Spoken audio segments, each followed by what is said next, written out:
मराठा आरक्षण कार्यकर्ता का दावा, निजाम युग में इन्हें कुणबी के तौर पर मिली थी मान्यता, इसलिए मराठा आरक्षण का समर्थन करने वाले कार्यकर्ताओं ने दावा किया कि निजाम युग के दौरान समुदाय के सदस्यों को कुणबी के तौर पर मान्यता दी गई थी, इसलिए सभी मराठाओं को अन्य पिछड़ा वर्ग ओबीसी श्रेणी के तहत कुणबी के रूप में मान्यता दी जानी चाहिए।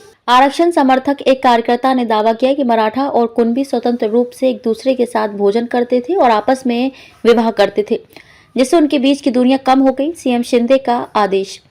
उन्होंने कहा कि यह सांस्कृतिक सम्मेलन इस तर्क को और मजबूत करता है कि मराठा और कुणबी सामाजिक और सांस्कृतिक रूप से घनिष्ठ संबंध रखते थे।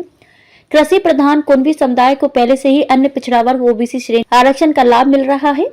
महाराष्ट्र के मुख्यमंत्री एकनाथ शिंदे ने गुरुवार को कहा कि राज्य के सभी जिलाधिकारी को पुराने रिकॉर्ड खोजने के लिए जिलाधिकारी कार्यालय के 10 कर्मियों को तैनात करने के लिए कहा जाएगा, जिसके आधार पर पात्र मराठों को कुणबी जाति प्रमाण पत्र दिए जा सकेंगे।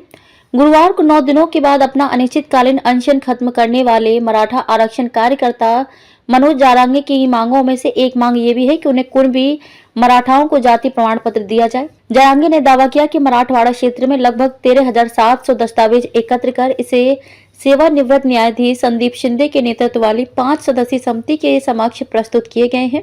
शिंदे को मराठवाड़ा क्षेत्र में मराठों को कुणबी जाति प्रमाण पत्र देने की प्रक्रिया तय करने के लिए राज्य सरकार द्वारा नियुक्त किया गया है। मराठा क्रांति मोर्चा के समन्वयक डॉक्टर संजय लाखे पाटिल ने शनिवार को कहा कि मराठा समुदाय के सदस्य ऐतिहासिक रूप से खेती से जुड़े रहे हैं और दावा किया कि उन्हें कुणबी कहा जाता था। उन्होंने कहा कि इसके बावजूद महाराष्ट्र के गठन के बाद मराठा खुद को मराठवाड़ा क्षेत्र में एक श्रेष्ठ जाति का मानते थे। पाटिल ने दावा किया कि ऐतिहासिक दस्तावेजों और रिकॉर्ड से संकेत मिलता है कि मराठों की पहचान मूल रूप से कुणबी के रूप में की गई थी और वे सामाजिक और आर्थिक रूप से पिछड़े थे। उन्होंने कहा कि विदर्भ और पश्चिमी महाराष्ट्र के मराठा समुदाय के सदस्यों को कुणबी माना जाता है और वे ओबीसी श्रेणी के तहत लाभ लेते हैं। स्थानीय एनजीओ मराठा फाउंडेशन के अध्यक्ष अविनाश कव्हाले ने दस्तावेजों का हवाला देते हुए दावा किया कि 1920 में निजाम प्रशासन ने निजाम के प्रभुत्व की जातियां और जनजातियां शीर्षक से एक व्यापक सर्वेक्षण किया था, जिसने मराठा समुदाय को दक्कन की भूमि धारक और खेती करने वाली जाति के रूप में पहचाना।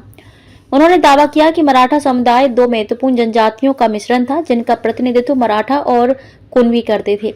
उन्होंने कहा कि मराठों को 96 कुलों में विभाजित किया गया था, जिनमें से प्रत्येक का कई उपनामों के साथ उपविभाजन किया गया।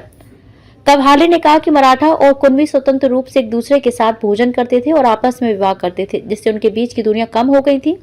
कव्हाले ने पीवी केट द्वारा लिखित पुस्तक मराठवाड़ा अंडर द निजाम्स 1724 से लेकर 1948 का भी उल्लेख किया और कहा कि ये मराठवाड़ा क्षेत्र के सामाजिक आर्थिक पहलुओं में मूल्यवान अंतर्दृष्टि प्रदान करती है।